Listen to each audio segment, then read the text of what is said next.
Subscribe करें और देखें एक दिल दहला देने वाली हॉरर स्टोरी। बिना घबराए बेल आइकॉन प्रेस करना ना भूलें। इस कहानी के लेखक हैं धीरज कुमार सालुंके। रात के 12:30 बज रहे थे।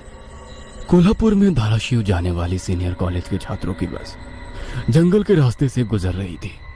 ट्रिप खत्म करके वे वापस धाराशिव आ रहे थे। दिन भर मौज मस्ती करने की वजह से सभी छात्र थक कर सो गए थे।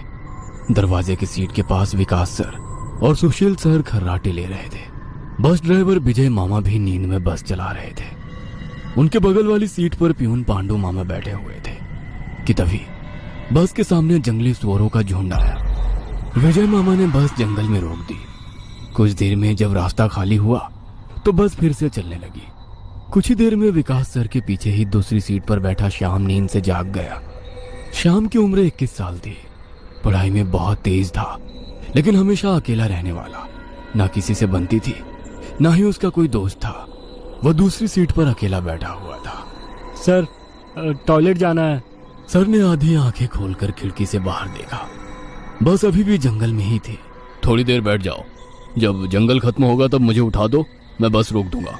वे बोले और फिर आंखें बंद कर सो गए। श्याम बस की खिड़की से बाहर देखने लगा और जंगल खत्म होने का इंतजार करने लगा। कुछ ही देर में जंगल खत्म हुआ और बस वीरान जगह पर आ गई। उसने विकास सर को जगा दिया और उन्होंने ड्राइवर से बस को रोकने के लिए कहा। जैसे ही बस रुकी, विकास सर बोले, किसी को टॉयलेट होना है तो अभी उतर जाओ, वरना बस सीधे धाराशिव जाकर ही रुकेगी। आवाज सुनकर पिछली सीट पर बैठा श्रीकांत नींद से जाग गया। विकास सर टॉर्च लेकर पहले बस से बाहर उतर गए। उनके पीछे पीछे श्याम और श्रीकांत भी उतरे और वो दोनों अलग अलग झाड़ी के पीछे टॉयलेट करने गए। श्याम टॉयलेट करके वापस आया, लेकिन श्रीकांत अभी भी नहीं आया था कि तभी श्रीकांत जोर से चिल्लाया। उसकी आवाज सुनकर विकास सर और श्याम उसकी ओर भागे, लेकिन तभी श्रीकांत झाड़ी से बाहर आया। क्या हुआ, क्यों चिल्लाए थे? कुछ नहीं सर, चप्पल से होकर कांटा पैर में चुभा। उसकी आवाज सुनकर ड्राइवर और प्यून भी नीचे उतरे थे। वो सब बस में वापस चढ़ने ही वाले थे कि तभी एक बाइक बस के सामने आकर रुक गई। अरे भाई साहब, यहाँ के नहीं हो क्या आप? क्या आपको पता नहीं कि इस रास्ते पर लोगों को हमेशा चकवा लगता है? बाइक चलाने वाला बोला। चकवा नाम सुनकर विकास सर बोले, हाँ पता है, हम बस निकल ही रहे हैं। और वो सब बस में बैठ गए। सर, वो आदमी किस चकवे के बारे में बात कर रहा था? प्यून ने अगली सीट से ही मुड़कर विकास सर से पूछा। हिंदी में चकवा मतलब छलावा, छलावा मतलब भूत। कहते हैं जो लोग रात में सफर करते हुए मरते हैं, उनकी आत्मा छलावा बन जाती है। छलावा रात को सफर करते हुए यात्रियों को पकड़ लेता है और उन्हें अपने गंतव्य स्थल तक पहुंचने ही नहीं देता। वो बस उन्हें उसी जगह पर घुमाते रहता है। कितना भी भाग लो या फिर गाड़ी तेज भगाओ, आप उसी जगह पर आ पहुंच जाओगे जहां आपको छलावा ने पकड़ लिया था। या फिर वो लोग रास्ते से भटक जाएंगे और उस जगह पहुंच जाएंगे जहां पर छलावा उन्हें ले जाना चाहता है। विकास सर ने बताया। इसके बाद ड्राइवर बोला, और यात्री रात भर उसी जगह पर बार बार घूमते हैं। वो तब तक रास्ता भटकते हैं जब तक सूरज ना उगे। जैसे ही सूरज उगता है, उनकी ताकत कम हो जाती है। मेरे कुछ ड्राइवर दोस्त हैं, उनको भी छलावे ने पकड़ लिया था। कहते हैं छलावा बस उन्हीं यात्रियों को पकड़ता है जो थके हुए होते हैं, क्योंकि उन पर हावी होना बहुत आसान होता है ना। फिर तो छलावा बहुत ही खतरनाक है। प्यून घबराते हुए बोला। अरे कुछ खतरनाक नहीं है, ये सब अंधविश्वास है। ड्राइवर जब थक जाता है तो रात में उसे रास्ता समझना मुश्किल हो जाता है, इसलिए उसे भ्रम हो जाते हैं और वो रास्ता भटकता है। इसे ही अनपढ़ लोगों ने भूत यानी चकवा या छलावा का नाम दिया है। विकास सर बोले। यह सभी बातें श्याम और श्रीकांत सुन रहे थे। नहीं सर, छलावे होते हैं और कुछ छलावे तो जानलेवा भी होते हैं। मेरे दादाजी को छलावे ने इतना परेशान किया था कि मरते मरते बचे थे। रात को जितने भी एक्सीडेंट होते हैं, उनमें से कुछ ना कुछ एक्सीडेंट छलावे के कारण ही होते हैं।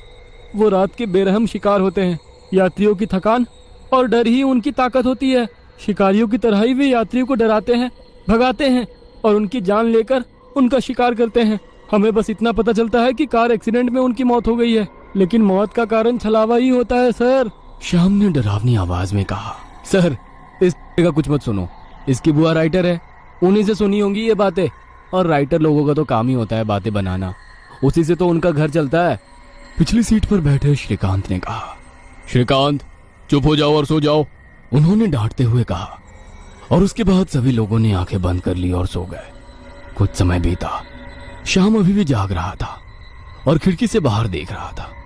बस किसी जंगल के बीचों बीच से गुजर रही थी कि तभी उसने देखा कि रास्ते के किनारे एक बंद पड़ी चाय की टपरी है।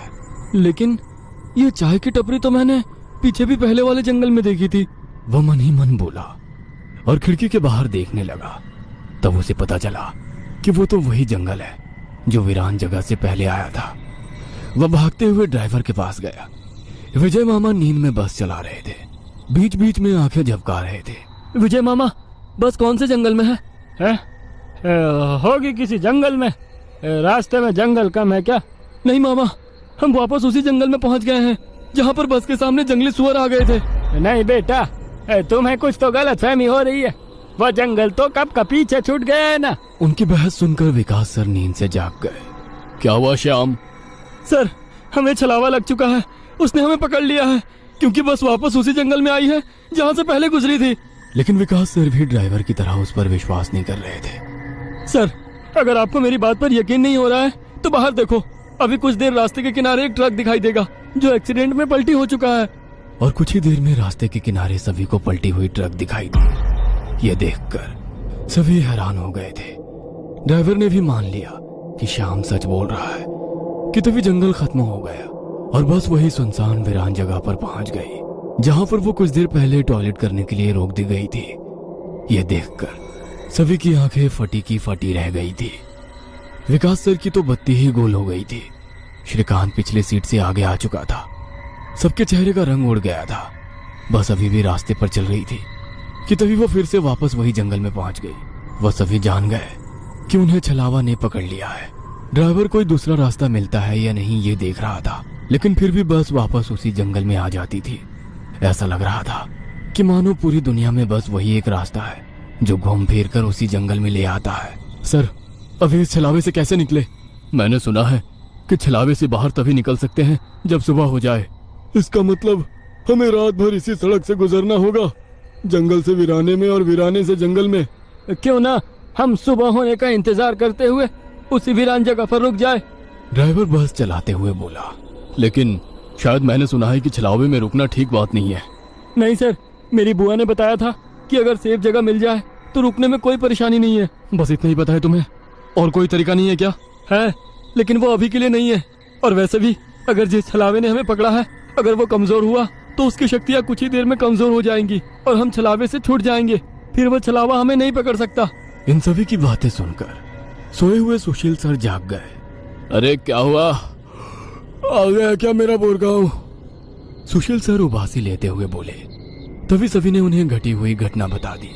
यह सुनकर सुशील सर के तो मानो होश ही उड़ गए। लेकिन तभी ड्राइवर जोर से चिल्लाया, सर, आगे एक गांव आया है। यह सुनकर सभी लोग ड्राइवर की तरफ भागे। तब उन्हें रास्ते के किनारे एक बोर्ड दिखाई दिया जिस पर लिखा था, बोरगांव में आपका स्वागत है।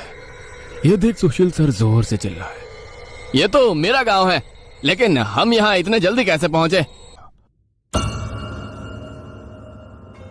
ये कहानी आपको अच्छी लगी हो तो हमें सब्सक्राइब करें, हमारा इंस्टाग्राम और फेसबुक पेज जरूर फॉलो करें। और हाँ दोस्तों, सब्सक्राइब करना भूलना मत।